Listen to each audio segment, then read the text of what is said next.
is at stake.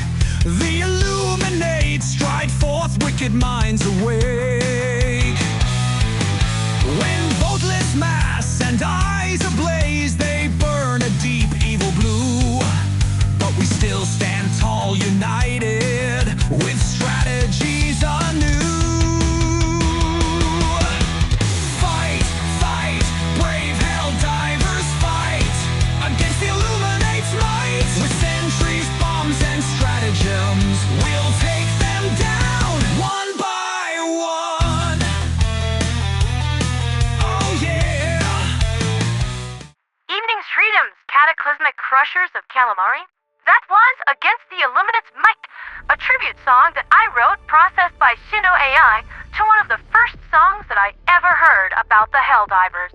Something that said to me that this was something truly special. The original hit single is linked in the description below, and if you're in the audience tonight, Neural Bard, I still have a piece of your song as my alarm sound in the morning, and it still gets me out of bed with a spring in my step and democracy in my soul. As we're coming up on the anniversary of the Second Galactic War, I just felt that Neural Bard's song could use a refresh because 1 year later, we're still here and we still stand tall, united, with strategies anew. Though our arsenals are a teensy bit larger from when we first began this journey. To the point that my super destroyer is starting to run out of room for all of this.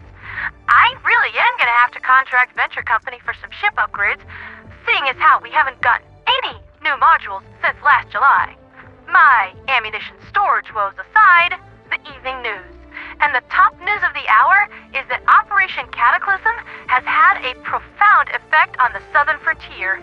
Attacks on Volmox and Bellatrix were soundly defeated, with Illumina saucers being zapped out of the sky with such casual ease that it was more like skeet shooting with an AT emplacement than an actual war.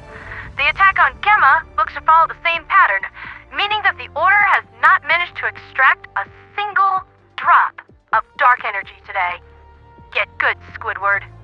Unfortunately, the Viridia's singularity is still moving, albeit very slowly, and has thus far moved 4% out of its astrological position towards Super Earth. We haven't solved the problem, just alleviated a symptom, and frustrated our nautical, nonsensical foe greatly. But make no mistake, Helldivers, you are making an impact. You're slowing them down by a lot. You can see here Viridia's overall progress towards our mother planet from this graphic, brought to us by Helldiver Lednagnet. I assume that there is a very colorful backstory to justify such a name. Now a word from our battlefield correspondents, corroborated by my own field testing with fist units. The double-edged sickle introduced in the Warbond today is quite the lovely piece of machinery, and a testament to the fact that if you rip out everything in a weapon keeping you safe, you also remove everything keeping the enemy from being dead. Guns work better when they're designed towards killing people, be that the user or what they're aimed at. Now that's downright philosophical right there. Anyway, the double sickle cuts voteless down like a lawnmower, especially if you focus up on, noggin shots. And it lets the air out of overseers right now. Not to mention an awful lot of blueberry Kool-Aid. This is definitely a weapon that rewards proper trigger discipline though. If you keep it to burst fire or single shot semi-auto, the ejected heat is kept to a manageable level until the heatsink reaches critical capacity. At that point, it will eject its stored heat and ignite the user, so you can push it hard, but not too hard. Prolonged fire is probably just going to melt the skin off of your hands, and if you're suffering from third-degree burns over 90% of your body, you're not killing anything, Chief. I understand that certain Battleneck pilots from beyond the outer periphery, like from Clan Wolf or Ghost Bear, are more familiar with these heat mechanics than a Helldiver would be, in that if they push the heat levels of their war machines too hard, well, fusion engines tend not to appreciate that and have explosive temper tantrums. Fortunately, the double-edged sickle doesn't do that.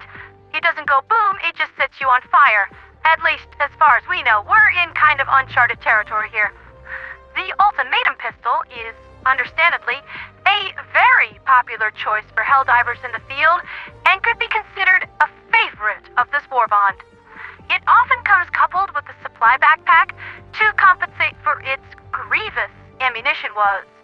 The effective range of the pistol, with its maximum degree of arc, is only about 60 meters as well, though one can increase that a tiny bit by firing in the middle of a forward dive, as that gives the projectile a little extra inertia. The effect of the projectile is akin to that of a precision orbital strike, which is quite handy to have in the middle of a fight. You can either clear out a nest of lots of weak fodder-level enemies, or bust the jaw of a single big one. My test did not result in this when I tried, but I observed another helldiver today destroying an Illuminate tripod with one shot to the underside of its core. I can imagine that Chargers coming to rest, Bile Titans, Hulks, and Factory Striders are going to be very unhappy that our brave Helldiver Corps have the ability now to send them directly to undemocratic hell with one pull of the trigger.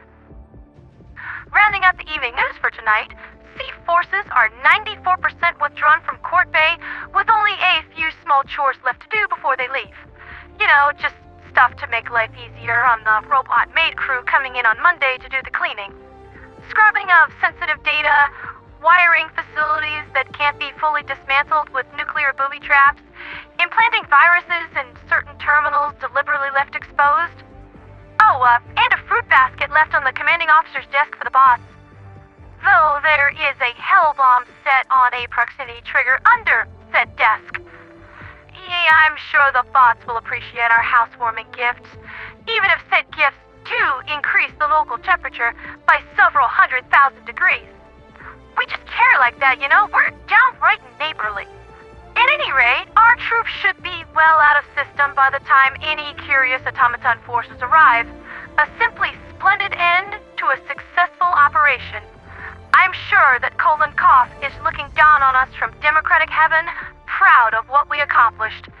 Though he did not fall in battle, I have managed to pull some strings to ensure that his name will be etched on the wall of martyrs back home. You done good, divers. That's been Liberty's latest with me, Ponderatheradioangel. As I said before, we have greatly frustrated our foe today and shown the hidden reserves of our strength. This might be enough to force their hand. Tomorrow will likely come with a new major order and new battlefield conditions. We've been preparing as best as we possibly can for this day. Let's just hope that I was wrong and our foes aren't ready to make their move just yet. Because this is nobody's last day.